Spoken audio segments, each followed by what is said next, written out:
Kaikki alkoi vuonna 2010, kun mä luin Janne Jääskeläisen kirjoittaman verkkopalvelun ostajan oppaan.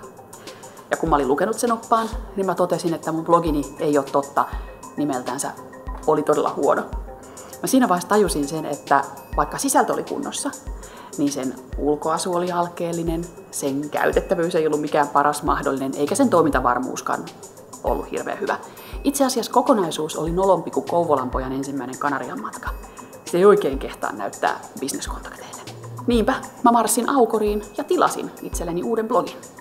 Mä halusin sellaisen blogin, jossa on visuaalinen ulkoasu kunnossa, joka pysyy pystyssä ruuhkankin alla, jossa on hyvä luotettava ylläpito ja mä saan apua silloin kun mä tarvin. Ja mä sain kaiken sen mitä mä halusin. Ja mulla aikaisempi blogi oli ollut ilmaisella alustalla ja tämän jälkeen mä siirryin sitten Aukorin iloisesti maksavaksi kuukausiasiakkaaksi. Mä mielelläni maksan silloin palvelusta, kun mä saan jotain tosi laatua. Aukorissa on todella hyvä palvelu, tinkimätön laatu. Se on mulle erityisen tärkeä asia, että kun asiat tehdään todella hyvin, mä ostan laatua. Aukorissa on nopea palvelu ja Aukorissa mun sivut ei kaadu, mulla on luotettava ylläpito.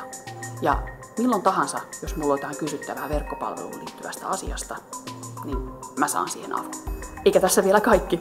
Nimittäin yksi tärkeä asia on tietenkin blogin toimintavarmuus ja tietoturva. Jos käy sillä lailla, että mun blogissa sattuisi tulee viraalihitti, mä olisin hetken aikaa kaiken huomion keskipisteenä, valtavat kävijämäärät tulee mun blogiin, se pysyy pystyssä. Se ei kaadu, se ei jumita, kaikki kommentit tulee läpi ja mä pystyn hyödyntämään sitä kaupankäyntimahdollisuutta siinä tilanteessa ja se on mun älyttömän tärkeää. Joten sen takia Aukor.